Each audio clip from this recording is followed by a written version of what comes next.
You are listening to Alex Nanlohi Podcast, to know the Lord and to make Him known.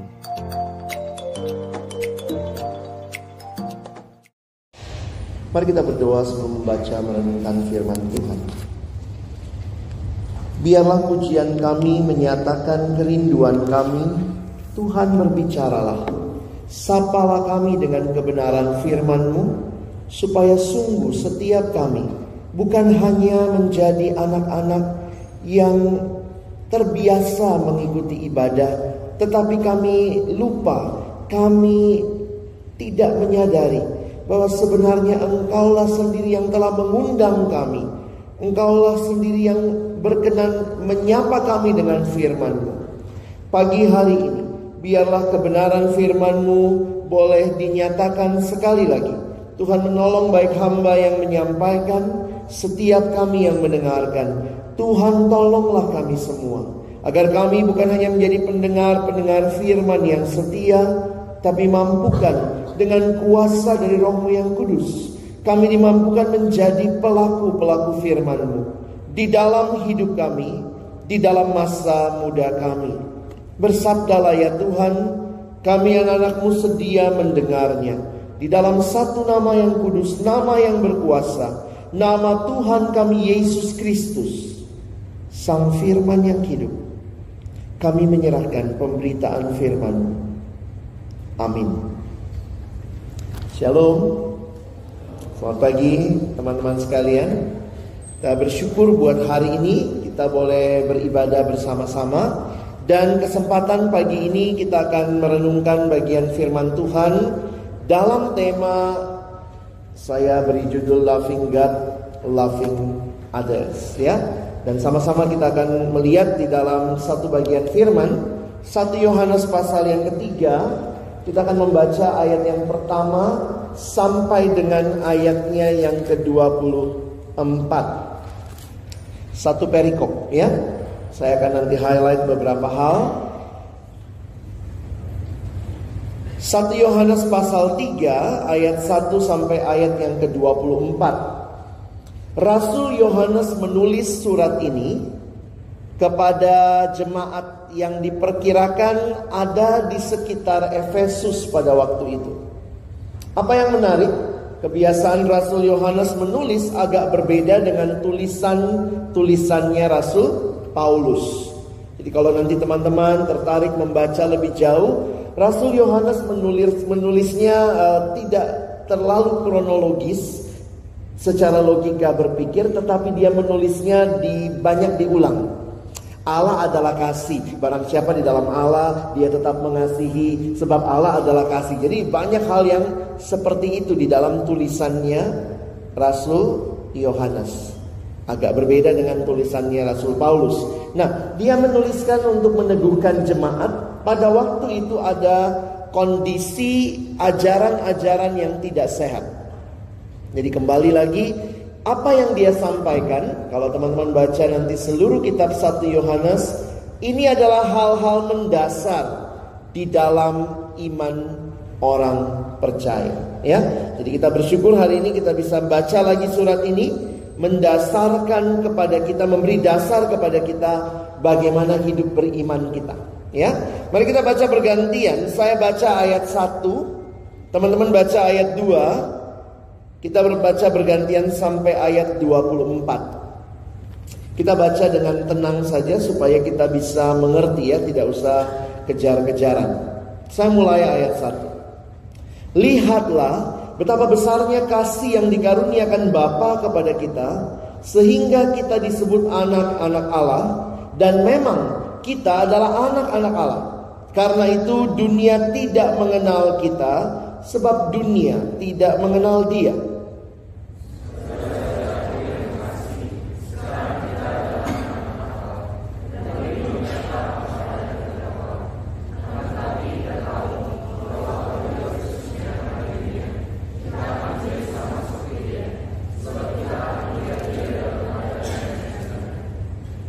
Setiap orang yang menaruh pengharapan itu kepadanya menyucikan diri sama seperti Dia yang adalah suci.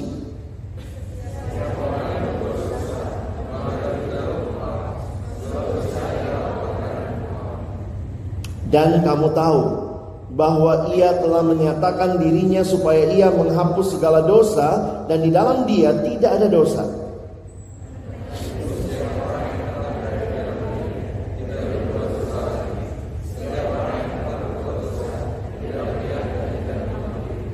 Anak-anakku, janganlah membiarkan seorang pun menyesatkan kamu. Karena ada penyesat pada waktu itu ya. Barang siapa yang berbuat kebenaran adalah benar, sama seperti Kristus adalah benar.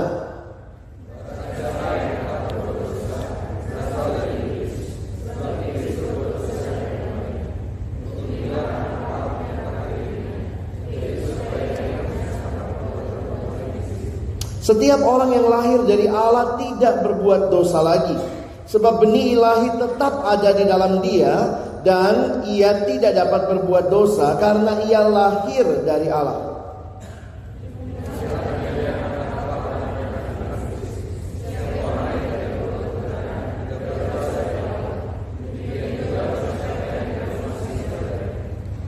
Sebab inilah berita yang telah kamu dengar dari mulanya, yaitu bahwa kita harus saling mengasihi.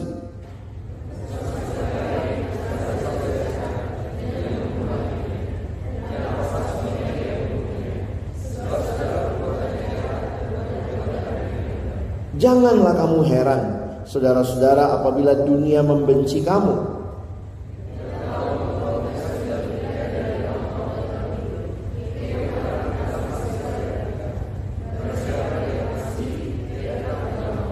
Setiap orang yang membenci saudaranya adalah seorang pembunuh manusia. Dan kamu tahu bahwa tidak ada seorang pembunuh yang tetap memiliki hidup yang kekal di dalam dirinya.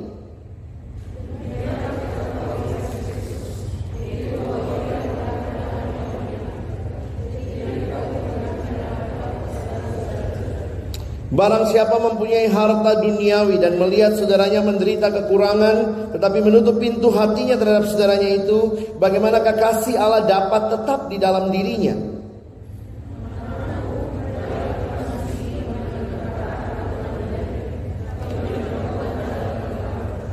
Demikianlah kita ketahui bahwa kita berasal dari kebenaran. Demikian pula kita boleh menenangkan hati kita di hadapan Allah.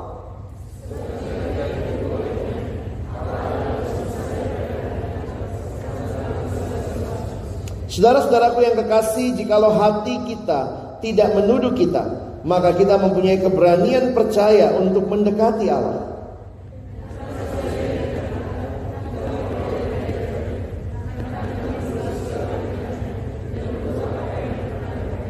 Dan inilah perintahnya itu, supaya kita percaya akan nama Yesus Kristus, anaknya, dan supaya kita saling mengasihi sesuai dengan perintah yang diberikan Kristus kepada kita.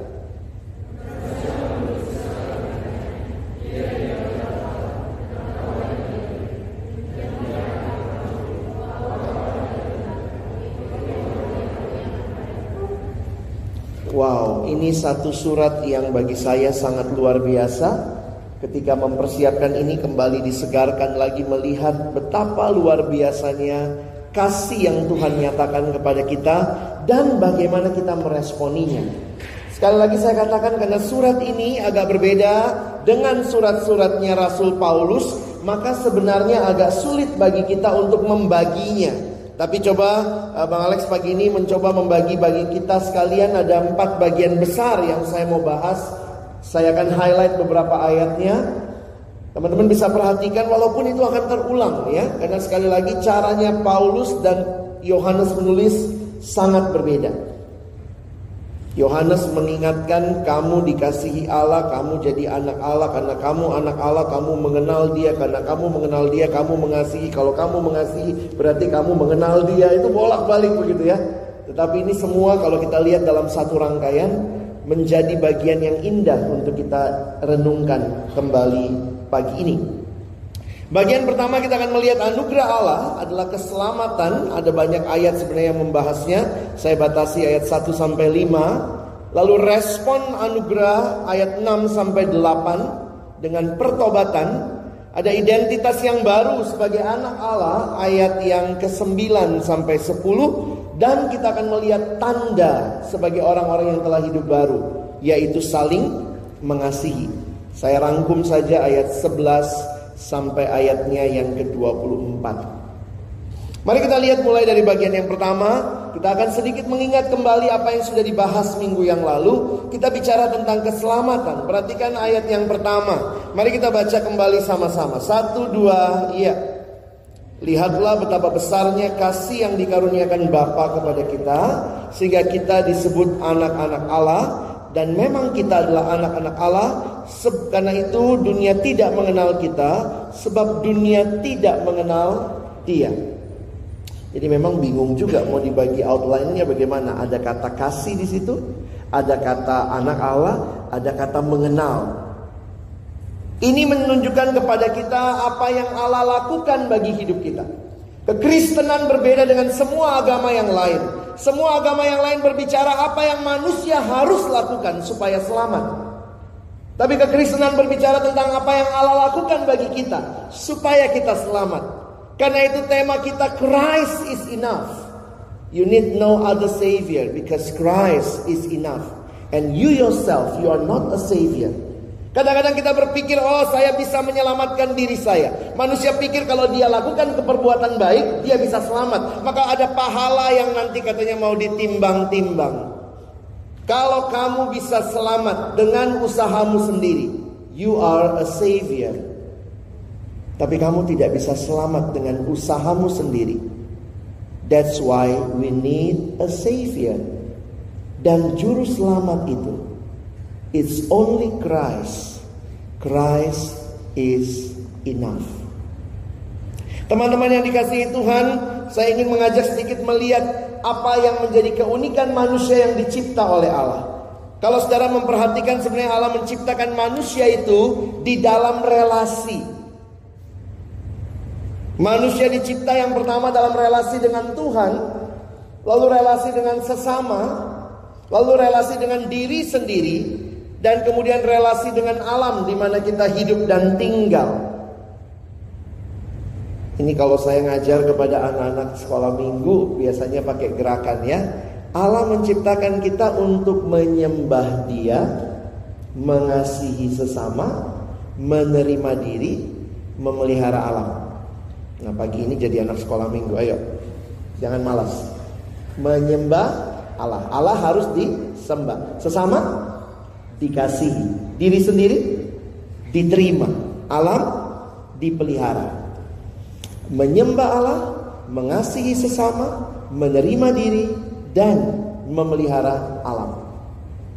Inilah rancangan Allah yang indah bagi kita. Jadi ketika kita dicipta, Allah punya rancangan supaya saudara dan saya mengalami hal ini. Makanya kita melihat betapa intimnya manusia dengan Allah di Taman Eden itu. Kalau kalian perhatikan, ada satu kalimat yang saya kutip dari seorang bernama Nicky Gamble. Dia mengatakan kalimat ini, kita baca sama-sama. 1, 2 ya. Pria dan wanita diciptakan untuk hidup dalam hubungan dengan Allah. Tanpa hubungan tersebut akan selalu ada rasa lapar, sebuah kekosongan, dan sebuah perasaan yang hilang. Why? Saya pilih gambar ini khusus ya. Ini kan kalian generasi colokan ya. Paling marah sekarang kalau nggak ada colokan. Kalau wifi mati. Sebuah realita bahwa manusia diciptakan oleh Allah, untuk Allah. Dan ini menjadi satu realita yang saudara dan saya ingat baik-baik. Kita tidak bisa hidup tanpa Tuhan. Kadang-kadang orang merasa, oh saya bisa hidup tanpa Tuhan. Tanpa manusia, Allah tetap Allah. Tapi tanpa Allah, manusia bukan siapa-siapa. Tanpa Allah, manusia bukan siapa-siapa. Tapi tanpa manusia, Allah tetap Allah. Ini realita yang Tuhan berikan bahwa Dia ciptakan kita dalam relasi dengan Dia. Karena itu kita hanya penuh puas di dalam Dia. Tapi bukan cuma dengan relasi dengan Allah saudara ya. Perhatikan Tuhan ciptakan kita juga dalam relasi dengan sesama. Perhatikan ayat ini. Kita baca sama-sama. Kejadian 2 ayat 18. 1, 2, iya. Tuhan Allah berfirman, tidak baik kalau manusia itu seorang diri saja. Aku akan menjadikan penolong baginya yang sepadan dengan dia. Ayat ini bukan sekedar ayat pacaran gitu ya. Ada yang bilang, bang, saya sudah menggenapi firman Tuhan ini. Tidak baik kalau manusia itu seorang diri. Tapi ayat ini, manusia jatuh dalam dosa Kejadian 3. Kejadian 2, manusia belum jatuh dalam dosa. Tapi perhatikan Tuhan mengatakan tidak baik. Ini pertama kali kata tidak baik muncul di Alkitab kita. Setelah Tuhan ciptakan, hari pertama baik-baik, hari kedua seterusnya sampai di hari yang terakhir. Dan Allah melihat segalanya dan dia berkata sungguh amat baik. Tiba-tiba di Kejadian 2 ayat 18 ada kata tidak baik. Apa yang tidak baik? Kalau manusia itu seorang diri saja. Berarti Allah sejak awal menghendaki manusia untuk saling mengasihi. Allah disembah, sesama dikasihi. John Stott mengatakan kalimat ini, kita baca sama-sama ya, 1, 2 ya. Sebagaimana ikan dibuat untuk air, manusia dibuat untuk kasih, untuk mengasihi Allah dan mengasihi sesama kita. Ini rancangan Allah yang indah. Allah disembah, sesama dikasihi, diri sendiri diterima, alam dipelihara. Tapi lihat di dalam bagian yang kita baca ayat 3, 1 Yohanes 3 ayat 4. Setiap orang yang berbuat dosa melanggar juga hukum. Kata dosa yang dipakai di situ adalah kata hamartia. Jadi teman-teman, saya harus katakan bahwa di dalam Alkitab ada banyak istilah yang menggambarkan dosa. Ada istilah hamartia, ada istilah anomia. Anomia itu adalah lawless, tidak sesuai aturan. Nah, ini yang muncul sebenarnya kalau kalian baca ya. Setiap orang yang berbuat dosa hamartia melanggar juga hukum Allah. Anomia. Jadi dosa memang digambarkan kalau kita lihat di sini adalah manusia tidak taat pada perintah Allah. Tuhan bilang jangan makan buah pohon ini. Waktu saya menghayati tentang kejatuhan manusia, mungkin kamu pikir, aduh bang, coba kalau saya yang di Taman Eden pasti nggak jatuh dalam dosa, karena kamu udah tahu ceritanya. Mungkin kalau kau di situ sampai akar-akarnya kau makan. Waktu manusia dikasih perintah oleh Allah, jangan makan buah pohon itu. Ingat ya, Tuhan tidak bilang semua buah dalam taman ini tidak boleh kau makan, cuma satu yang boleh. Kalau kayak begitu understandable juga kalau manusia berdosa ya. Semua nggak boleh makan sih, cuma satu yang boleh, ini doang gitu ya. Ini mulu. Tapi kalimat Allah apa? Semua boleh makan, satu jangan. Kebangetan nggak kita tuh? Semua nggak boleh makan, bukan itu. Semua boleh makan, yang ini jangan. Itu perintah Allah. Maka manusia melanggar perintah Allah. Makanya Yohanes mengatakan bahwa manusia di dalam dosa adalah melanggar hukum Allah.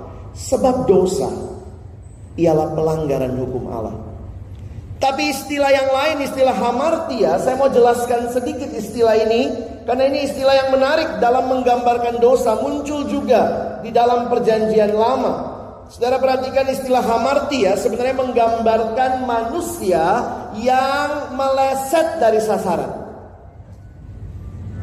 Jadi misalnya kalau kalian perhatikan, kalau orang memanah itu bagusnya kena bidang panah yang paling tengah. Harusnya begitu. Jadi ketika dia memanah, harusnya kena yang paling tengah. Itulah yang tepat sasaran. Tetapi Alkitab menggunakan istilah hamartia, meleset dari sasaran. Saya pegang apa nih? Ini namanya pointer. Gunanya apa? Untuk anak-anak bingung ya, untuk next slide. Dari mana kamu tahu gunanya itu? Kita tahu karena mungkin waktu kamu beli benda elektronik ini, atau kamu mesti lihat, kamu punya buku panduannya, buku manualnya. Siapa yang keluarin buku manualnya? Yang ciptakan. pencipta mengeluarkan buku manual supaya tahu ini dipakai untuk apa. Seandainya, misalnya ya, ini apa? Kalau kamu orang kampung banget, gak pernah lihat pointer seumur-umur. Apaan sih itu? Oh, kamu bilang, oh ini untuk gatel. Hah? Untuk gatel? Iya, kalau gatel, apakah pointer mencapai tujuannya dicipta? Tidak, itu hamartia. Dicipta untuk next gitu kali ya. Tapi dipakai bukan untuk tujuan penciptaannya. Itulah yang Alkitab maksudkan dengan hamartia. Perhatikan istilah ini lagi. Setiap orang yang tidak tepat sasaran, orang-orang yang melanggar hukum, itulah yang digambarkan. Masih ingat sasarannya apa? Allah disembah, sesama dikasihi, diri sendiri diterima, alam dipelihara. Waktu meleset dari sasaran gimana? Luar biasa bodohnya manusia. Teman-teman, memang dosa itu bikin kita goblok. Ayo bilang sama sebelahnya, dosa bikin kita goblok. Ayo bilang. Kita ya, bukan kau. Jangan ini kesempatan, oh dosa memang kau goblok. Enggak, dosa bikin kita, masuk kamu. Bayangkan ya, harusnya Allah disembah. Di dalam kitab Kejadian pasal 3, Allah dibuang. Manusia ketika mendengar langkah Allah di taman, Alkitab mencatat Adam lari bersembunyi. Dia pikir Tuhan mau main petak umpet ya. Saya waktu rahayati itu, ya Tuhan tuh ngerti banget ya. Tuhan juga kayak ladenin gitu ya. Tuhan tanya, Adam, di mana engkau? Kayak Adam udah belum? Tuhan tahu nggak sih Adam di mana? Tahu ya? Dia Allah yang maha tahu. Tetapi kenapa Tuhan tanya Adam, di manakah engkau? Seorang hamba Tuhan memberikan penjelasan, itu bukan pertanyaan tentang lokasi. Adam, di manakah engkau? That is not a question of place. Tapi itu sebuah pertanyaan. Adam, engkau tidak berada pada tempat yang seharusnya. Misplaced. Harusnya kau sembah. Engkau melanggar perintahku. Jadi kalau teman-teman memperhatikan, memang ngeri ya. Di dalam dosa Allah dibuang, sesama harusnya dia apa? Dikasihi. Perhatikan apa yang terjadi waktu Adam ditanya, Adam, kau makan buah pohon itu? Adam tunjuk siapa? Perempuan. Coba nih, kalau saya bingung, apa Adam gak ngerti ya kalimat Tuhan ya? Adam gak ngerti bahasa Indonesia kali ya? Coba kalau saya tanya, teman-teman, tadi pagi makan gak? Ayo jawab. Ya atau tidak? Ini ditanya, Adam, kau makan buah pohon itu? Perempuan. Gimana tuh logikanya? Dia bilang, perempuan yang kau tempatkan di sisiku. Siapa yang Adam salahin? Perempuan dan Tuhan. Perempuan yang kau tempatkan di sisiku. Tuhan sih ngasih cewek. No woman no cry. Adam menyalahkan Tuhan. Perempuan yang kau tempatkan di sisiku, dialah yang memberi aku makan dari buah pohon itu, makanya aku makan. Ngaku sih akhirnya, tapi oh bukan aku, gara-gara dia. Harusnya kan Adam, kau makan buah pohon itu? Iya Tuhan, gitu ya. Adam bilang no. Perempuan yang kau tempatkan di sisiku, dia yang memberi aku makan dari buah pohon itu, makanya aku makan.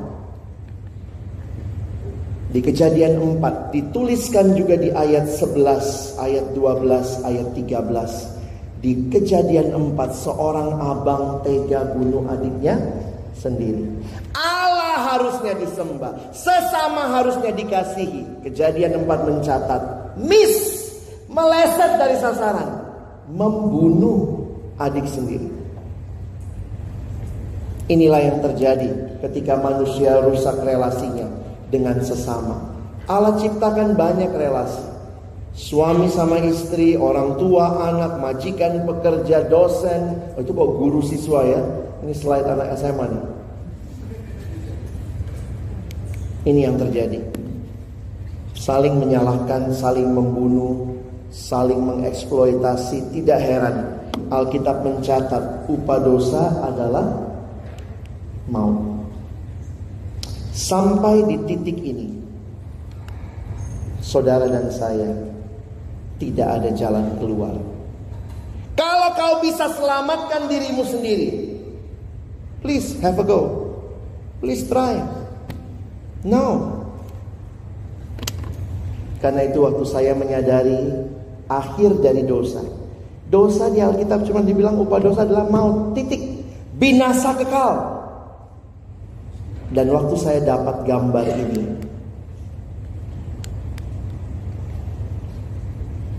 kalau kalian googling, ini judulnya Peter Drowning, Petrus tenggelam. Itu gambar ada Yesus di luar air. Jangan kau pikir Yesus yang tenggelam ya. Jangan salah lihat. Itu gambarnya Petrusnya tenggelam, makanya Petrusnya nggak kelihatan. Kita Petrusnya gitu ya.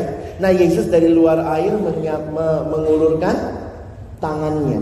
Teman-teman, waktu saya dapat gambar ini, awalnya nggak ngerti ya. Di satu gereja saya lihat, saya perhatikan, saya googling, akhirnya saya menyadari iya ya. Memang gambar ini bukanlah segalanya, tetapi gambar ini memberikan satu pemahaman yang menarik. Manusia tidak dapat selamatkan dirinya sendiri. Dosa itu masalah kita. Sin is our problem, but the solution is from God. If you have the solution, you are the Savior. Kenapa kita selalu berkata cukup anugerah Tuhan, Christ is enough, because we are not a Savior. Kita bukan juru selamat. Are you searching for the answer to life? If you have Jesus, you have found Him. Cari di mana nih keyboard S-nya 2 begitu ya? Demi kepentingan ilustrasi. Saya mau simpulkan ayat 1-5 dengan ilustrasi sekolah minggu buat kalian ya. Ketika Allah menciptakan kita dengan mulia, dengan begitu indah. Dan Allah menciptakan kita dalam relasi. Pertama, Allah ciptakan kita dalam relasi dengan Dia, diwakili dengan lipatan yang horizontal ini atau yang vertikal ini. Allah ciptakan manusia dalam relasi dengan Dia. Dan juga relasi dengan sesama, diwakili dengan garis yang horizontal ini. Allah ciptakan manusia dalam relasi dengan diri sendiri. Kita harusnya menerima diri. Saya banyak layani anak SMA komplain terus, Tuhan kenapa saya begini. Banyak orang sulit terima diri, selalu compare sama orang lain. Lihat orang cantik bukannya bersyukur, malah marah. Ih, cantik banget sih. Lucu ya. Secara tidak langsung kamu komplainnya sama siapa? Sama Tuhan. Kenapa dia sangat cantik? Saya begini aja. Lihat orang pintar, pintar banget sih, jatuh geger otak hilang semua. Sampai bisa nyumpahin. Itu manusia ya, ngeri banget. Saya ulangi, Allah ciptakan kita dalam relasi dengan Dia, garis yang vertikal. Dalam relasi dengan sesama, dalam relasi dengan diri sendiri, dan juga dalam relasi dengan alam. Dosa adalah manusia melanggar hukum Allah. Dosa adalah manusia tidak tepat dengan sasaran yang Allah tentukan. Karena itu dosa digambarkan seperti menghancurkan, merobek-robek apa yang menjadi eksistensi kehidupan manusia. Inilah manusia yang menikmati dan hidup di dalam dosa, memilih berontak kepada Allah. Kalau kamu punya kertas macam begini, mau diapain? Buang ya? Setuju? Nggak ada gunanya. Kalau demikian, apakah wajar nggak sih Tuhan buang kita? Waktu kita diciptakan begitu indah, lalu jatuh dalam dosa, ya udahlah buang aja. Saya pikir sangat wajar Tuhan buang kita. Sayangnya Dia bukan Tuhan yang seperti itu. Tuhan memberikan kepada kita jalan keluar atas pergumulan dosa yang saudara dan saya tidak bisa selesaikan. Karena itu Dia memberikan anaknya Yesus Kristus bagi kita melalui karya salib. Bukan rencana Allah kita hancur. Dia mau kita kembali kepada Dia. Karena itu perhatikan baik-baik. Bukti kasih Allah bagi orang berdosa adalah memberikan Yesus Kristus anaknya yang tunggal. Allah menebus manusia melalui pengorbanan anaknya Yesus Kristus. Satu-satunya jalan keselamatan kepada Allah. Ada jalan lain? Kalau kamu ketemu jalan lain, tolong kasih tahu saya. Sayangnya there is no other way. Puncak pengorbanan Kristus. Di mana Yesus bilang sudah selesai? Teman-teman, waktu saya baca ayat ini, saya lihat gambar ini siluetnya hidup Yesus. Di mana Yesus bilang sudah selesai?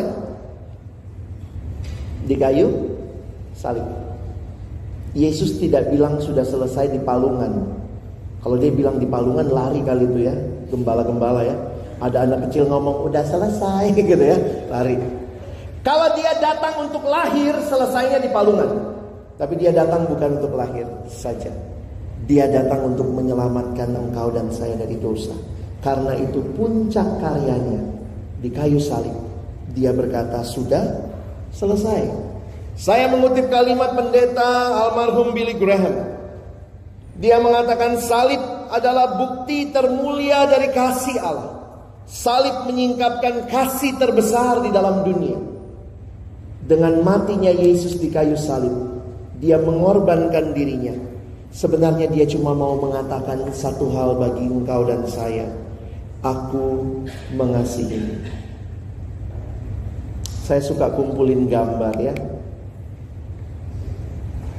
Jesus loves you, no question.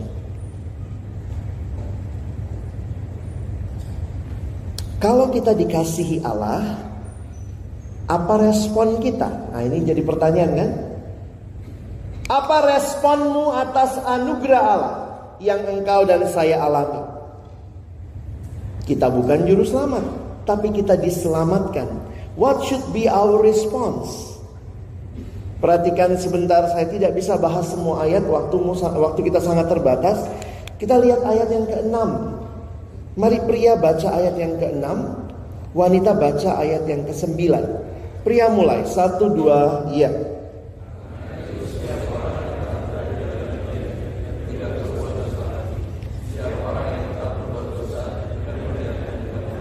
Yang perempuan?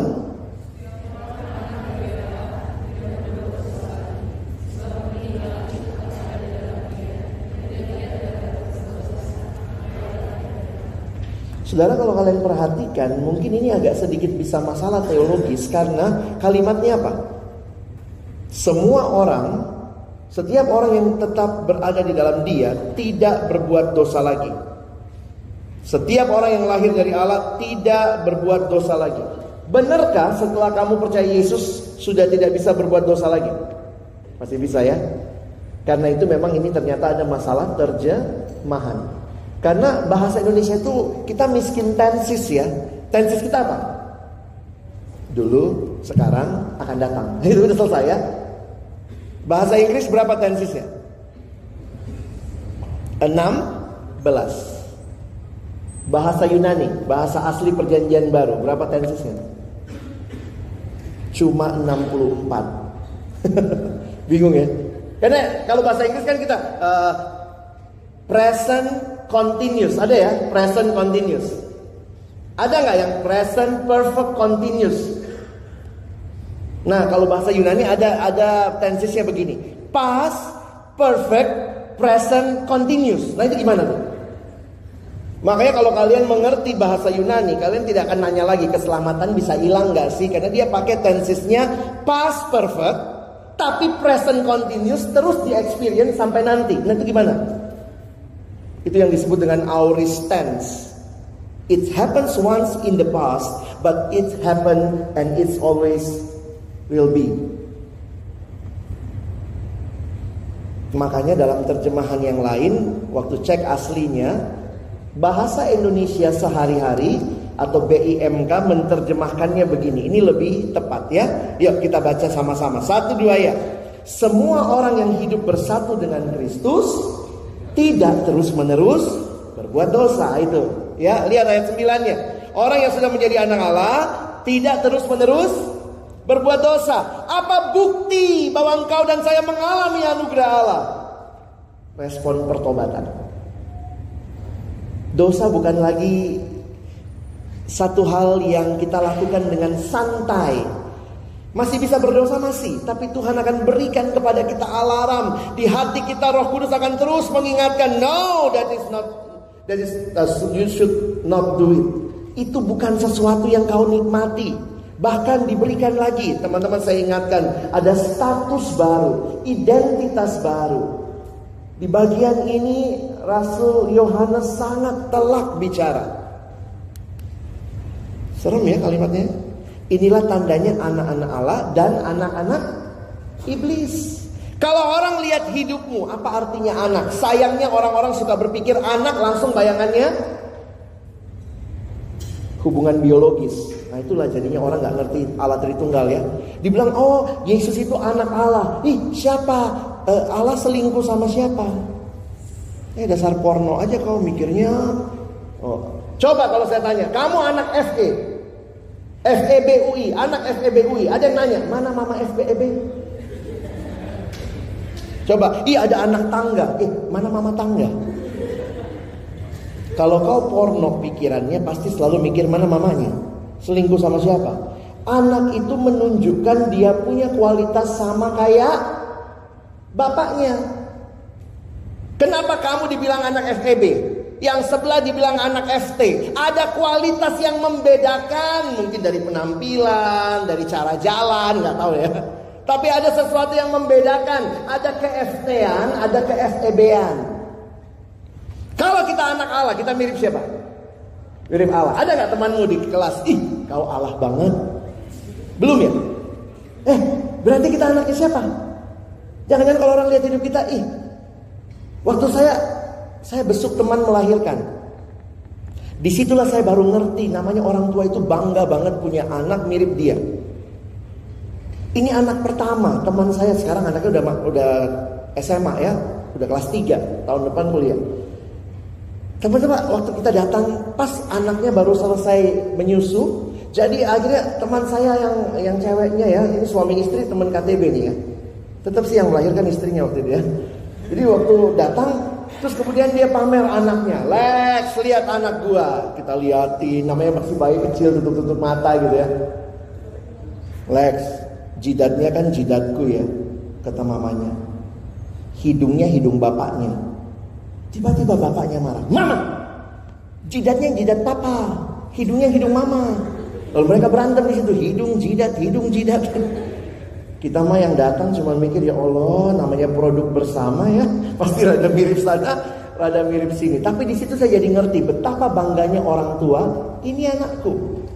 Pernah nggak jalan sama papa mama mungkin, kalau kamu mirip banget, orang sampai bilang, waduh lah nggak usah tes DNA, buang duit, ini fotokopi lu banget. Kalau kita anak Allah, kita mirip Allah. Waktu orang lihat hidup kita, harusnya orang bilang, ih, lu ngaku deh, lu pasti anak Allah. Udah ada yang begitu nggak di kampus? Berarti kamu anak siapa? Atau gini deh, kalau Tuhan lihat kita suka nyanyi ya, aku anak raja, kamu anak raja, kita semua anak siapa? Mirip nggak sama Tuhan? Kalau saya alami anugerah Allah, maka tandanya saya anak Allah, itu identitas baru saya, maka saya akan punya hidup yang mirip seperti Allah. Tapi kalau orang lihat hidupmu langsung bilang, dasar lu anak setan, berarti lebih kelihatan kesetananmu. Di sini saya mengerti ayat ini luar biasa. Rasul Yohanes mengatakan, kalau ini Yohanes logikanya begini, kalau kau mengalami kasih Allah, berarti kamu, makanya dia bilang tadi ya, ayat yang dibacain oleh MC kita, bukan kita yang mengasihi Allah, tapi Allah yang mengasihi kita. Kalau kita alami kasih Allah, kita di dalam Dia, kita namanya anak Allah. Kalau kita anak Allah, berarti kita kenal Allah. Kalau kita kenal Allah, kita mirip kayak Allah. Karena itulah Yohanes melanjutkan, apa tandanya kalau kamu anak Allah? Saling mengasihi. Lihat transisinya ayat 9. Setiap orang yang lahir dari Allah tidak berbuat dosa lagi. Betul ya sampai situ ya. Lihat ayat 10. Tadi ayat 10 ya. Dia katakan, inilah tandanya anak-anak Allah dan anak-anak iblis. Setiap orang yang tidak berbuat kebenaran tidak berasal dari Allah. Demikian juga barang siapa yang tidak mengasihi saudaranya. Jadi kalau kita perhatikan, salah satu tanda anak Allah, tanda hidupnya sudah hidup baru adalah dia saling mengasihi. Saya sebenarnya mau mengatakan begini loh. Waktu saya baca kalimat Yesus, ini agak teologis, dengar baik-baik ya. Waktu baca kalimat Yesus bilang apa? Kasihilah Tuhan Allahmu dengan segenap hatimu, kasihilah sesama manusia. Tapi waktu baca Yohanes bilang begini, bukan kita yang lebih dahulu mengasihi Allah, tapi Allah yang lebih dahulu mengasihi kita. Kalau begitu logikanya bagaimana? Tuhan Yesus bilang kan kasihi Tuhan Allahmu, kasihi sesamamu. Tapi Yohanes bilang kita nggak mungkin mengasihi Allah yang mengasihi kita. Karena itu ketika engkau dan saya mengalami kasih Allah, kita alami dulu, barulah kita bisa mengasihi Dia. Bisa paham? Kasih yang Yesus sampaikan hanya mungkin engkau dan saya taati ketika kita alami kasih Allah. Sekarang kita mengasihi Dia. Nah, sekarang saya mau masuk dua bagian terakhir. Apa buktinya kita mengasihi Allah? Nah ya, apa buktinya kita mengasihi Allah? Bukti mengasihi Allah itu bukan seberapa besar foto Yesus di dompetmu. Ini bang, foto Yesus. Begitu buka buku pelajaran Yesus, di meja belajar Yesus. Saya waktu masuk kampus aja bang pikul salib dari gerbang. Bukan itu. Tuhan tidak anti sama simbol, tapi kadang-kadang kita ini terlalu memuliakan simbol. Kita baca ayat ini ya. Ini Yohanes juga yang nulis. Ini Rasul kasih, ini luar biasa loh tulisannya ya. Coba kita baca sama-sama Yohanes 14 ayat 15. 1, 2 ya. Jikalau kamu, apa bukti mengasihi Allah? Taat perintahnya. Makanya baca kitab suci. Kan anak sekolah minggu udah tahu tuh. Baca kitab suci, doa tiap hari kalau mau tumbuh. Apa lagumu? Jangan-jangan lagu kita tidak baca kitab suci, tidak doa tiap hari, tidak bertumbuh. Mau pakai gerakan? Tidak bertumbuh. Kita sudah tahu ini bukan pelajaran baru. Besok hari Minggu, masuk sekolah minggu kalau nggak tahu. Nggak usah ikut ibadah umum, masuk sekolah minggu nyanyi, baca kitab suci, doa tiap hari. Ada yang bilang sama saya, masalah saya di situ bang, baca kitab suci pernah, doa pernah, masalah saya tiap hari. Bukti mengasihi Allah menuruti firman-Nya. Ada lagunya kan, aku mengasihi Engkau Yesus dengan segenap hatiku. Orang Kristen kalau nyanyi bisa sambil tutup mata gitu ya. Wah, aku mengasihi Engkau Yesus dengan segenap hatiku. Apa buktinya? Refrennya bilang apa? Ku renungkan firman-Mu siang dan malam, padahal gak pernah. Ku pegang perintah-Mu dan ku lakukan asal gak susah. Engkau tahu ya Tuhan, tujuan hidupku hanyalah untuk menyenangkan hati-Mu dan hatiku. Bukti mengasihi Allah, kita taat perintahnya. Saya kaget nih, Rasul yang sama di pasal yang kelima. Coba lihat sebentar ya. Aduh, Rasul Yohanes ini bikin kita tertantang sekali. Saya baca ayat 2, kalian baca ayat 3 ya. Masih di 1 Yohanes. Abang baca ayat 2, kalian baca ayat 3. Inilah tandanya bahwa kita mengasihi anak-anak Allah, yaitu apabila kita mengasihi Allah serta melakukan perintah-perintahnya. 3.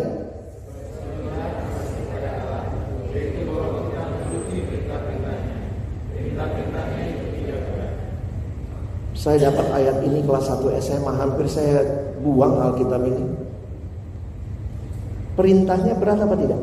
Ayo, jujur ngomong. Perintah Tuhan berat? Tidak berat? Jangan-jangan salah cetak. Saya cek Alkitab lain, perintahnya tidak berat. Hah? Keluarin tipex, perintahnya berat. Tapi saya mengerti akhirnya apa. Kalau orang mengasihi, maka perintah dari orang yang dia kasihi itu jadi tidak berat. Bayangkan lah misalnya ya, kamu pulang nih ya, terus kemudian pacarmu telepon. Ini laki-laki lah bayangannya, lu pacarmu telepon, bunyi, wih pacar telepon. Diangkat nggak? Sebelumnya temanmu telepon, kau nggak angkat. Ada teman telepon, aduh ini pasti anak ini mau minta apa lagi gitu ya. Teman telepon nggak diangkat, katanya lagi capek, habis pulang insight. Teman sebelah kosan ketuk kamar, tolongin gua dong, anterin lu beliin ini, gua sakit kepala nih, beliin Panadol ke depan dong, warung depan, aduh sakit banget kepala gua, lu bisa tolong nggak? Aduh aku capek banget, baru pulang insight nih, banyak firman. Terus pacar akhirnya telepon, diangkat nggak? Kan lagi capek. Oh, daripada diputusin ya angkat ya, halo.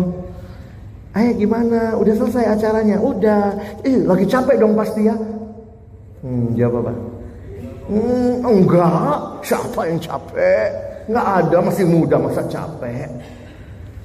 Terus pacar minta tolongin dong. Si adekku tuh besok mau ulangan. Bukunya kebawa temennya. Kamu kan bisa nemenin aku nggak ambil bukunya? Di mana? Di Bandung. Jauh-jauh aja deh gitu ya. Oh di Bandung. Kamu di mana sekarang? Aku di rumah. Ya udah. Setengah jam lagi saya sampai ke rumahmu. Kita ke Bandung bersama. Mana perintahnya yang lebih berat? Beliin Panadol di depan atau ke Bandung? Ke Bandung sih berat ongkos juga ya. Tapi kalau bersama dengan si doi, bersama teman yang tidak kau kasihi, beli Panadol 2 menit rasanya 200 tahun. Bersama pacar yang kau kasihi, pergi ke Bandung 2 jam lebih, berasa 2 detik. Di situ saya jadi ngerti. Coba baca lagi ayatnya ya. Coba teman-teman lihat ayat ini baik-baik. Sebab ayat 3, sebab inilah kasih kepada Allah, yaitu bahwa kita menuruti perintahnya. Kalau kamu mengasihi Allah dan kamu bilang, Tuhan saya mau taat perintahmu, perintahnya jadi tidak berat karena kasih kita. Ketika Tuhan bilang, Alex tinggalkan pornografi, yes Tuhan, I love you, I will do everything for you. Tapi kalau kau masih sulit, aduh Tuhan pornografi tinggalin gimana sih, kemarin downloadnya aja 2 jam loh. Lalu kau mengatakan, oh sorry, I love this more than you. Sorry, perintahmu berat. Setelah saya mengerti ayat ini, setiap kali saya sulit taat, pertanyaan saya adalah, apakah saya makin mengasihi Tuhan? Karena ketika saya makin mengasihi Tuhan, perintah-perintahnya jadi tidak berat. Tapi kalau saya gak mengasihi Tuhan, semua jadi berat. Apa sih minta-minta? Tinggalkan ini, siapa sih? Tapi kalau kamu alami kasihnya, ingat logikanya, kalau kau alami kasihnya, sekarang kau mau mengasihinya kembali, maka perintahnya jadi tidak berat. Ini yang pertama. Dan yang terakhir, apa tanda dari anak-anak yang mengalami kasih Tuhan? Kita baca sama-sama ya. 1, 2, ya.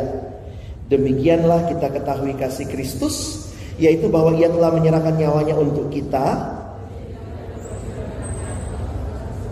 Teman-teman, kita paling hafal ayat di Alkitab ayat apa?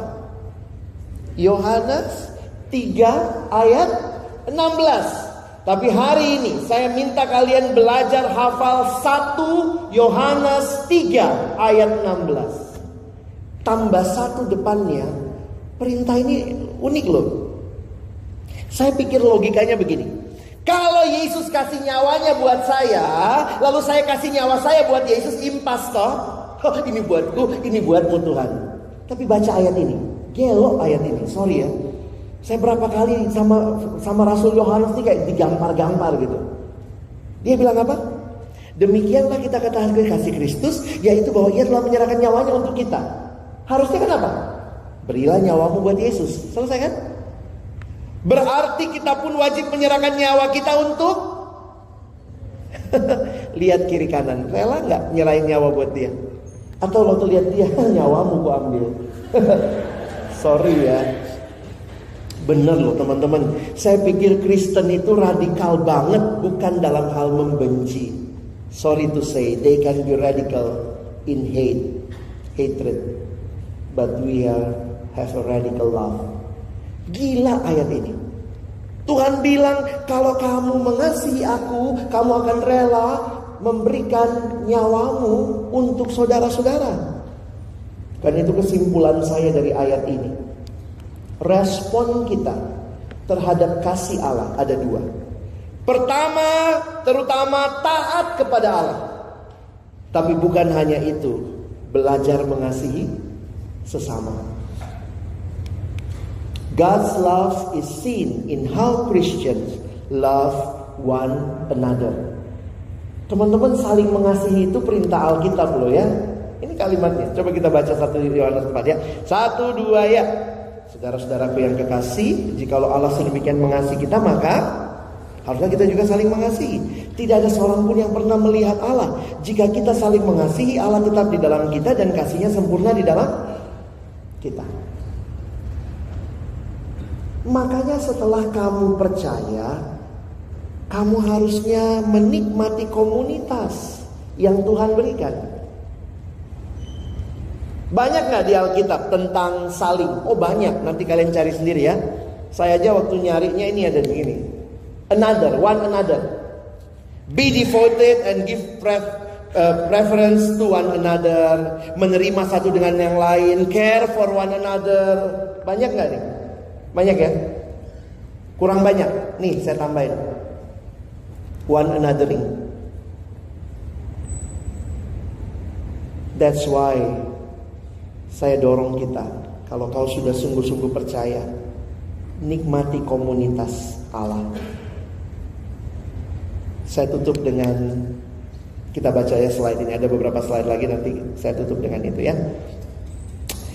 Eugene Peterson mengatakan kita adalah sebuah komunitas.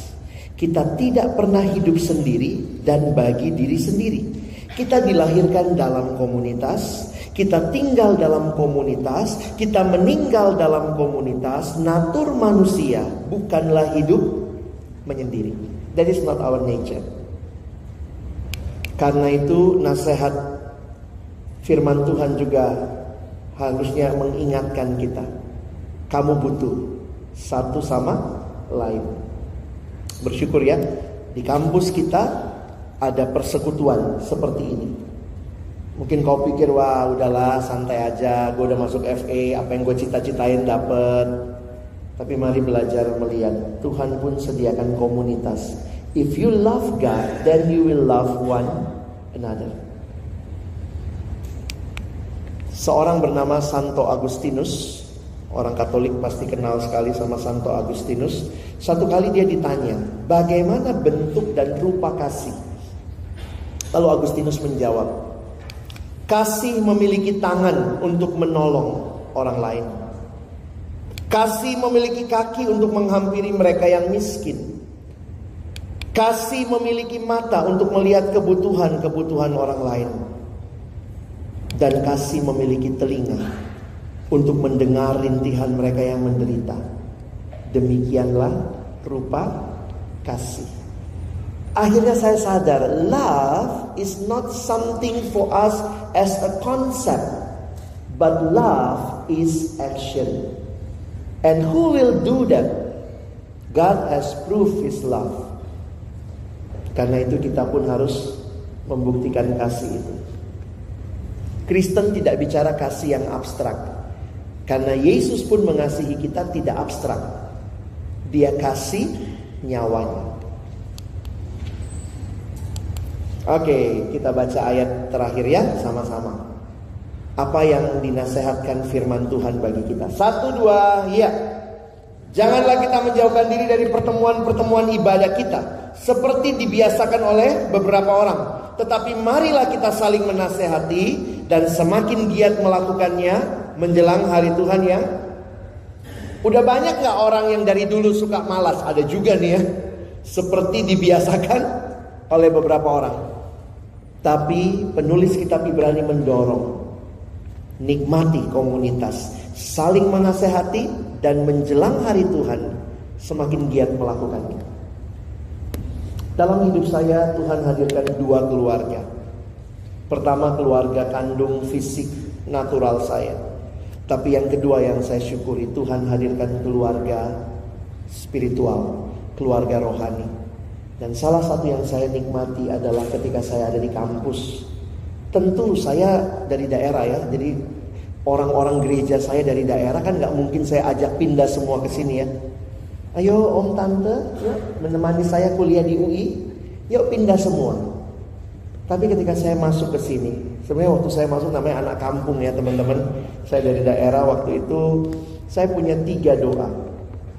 Tuhan kasih saya komunitas, kasih saya tempat kuliah yang baik, kasih saya persekutuan yang baik, dan yang ketiga kasih saya gereja yang baik. Tuhan jawab, Tuhan kasih saya kuliah yang baik, Tuhan kasih saya komunitas di kuliah. Itu teman-teman rohani saya. Sampai hari ini kami masih bersahabat, kami masih saling menopang, saling mendukung. Dan yang terakhir, Tuhan berikan saya juga tempat ibadah, gereja yang baik. Tuhan merindukan bukti kita mengasihi Dia, terus taat, dan yang kedua, saling mengasihi. Bersyukur untuk kampus ini ada abang kakak ya. Saya pikir hari ini abang kakaknya lebih banyak dari adik-adiknya kalian. Tapi itu bukti mereka mengasihimu. Tentu kalian tahu ya bahwa acara seperti ini disiapkan bahkan jauh hari dengan kerinduan supaya kita boleh meresponi kasih Tuhan dengan baik.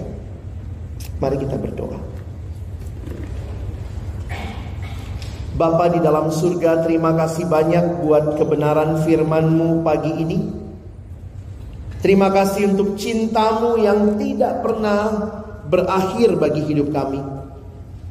Dan kami pun mau meresponi cinta-Mu dengan mengasihi-Mu lebih dan lebih lagi. Tolong kami taat Tuhan. Kalau kami mencintai-Mu, maka apa yang Kau minta, yang Kau perintahkan, biarlah itu bukan menjadi beban berat bagi kami, tapi jadi sukacita kami yang mau menyenangkan hati-Mu Tuhan, yang sudah terlebih dahulu menebus kami. Dan buktinya juga, Tuhan hadirkan saudara-saudara seiman. Terima kasih Tuhan. Di kampus ini Tuhan menghadirkan saudara-saudara yang di dalamnya kami boleh belajar saling mengasihi, saling berbagi. Ada abang kakak yang memberi waktu mereka bagi kami. Terima kasih Tuhan. Kalau kami hari ini boleh ada, itu tidak terlepas dari cinta Tuhan yang kami alami lewat saudara-saudara seiman kami. Sekali lagi kami bersyukur. Tolong kami bukan cuma jadi pendengar firman, mampukan kami menjadi pelaku-pelaku firman. Dalam nama Yesus kami berdoa. Amin.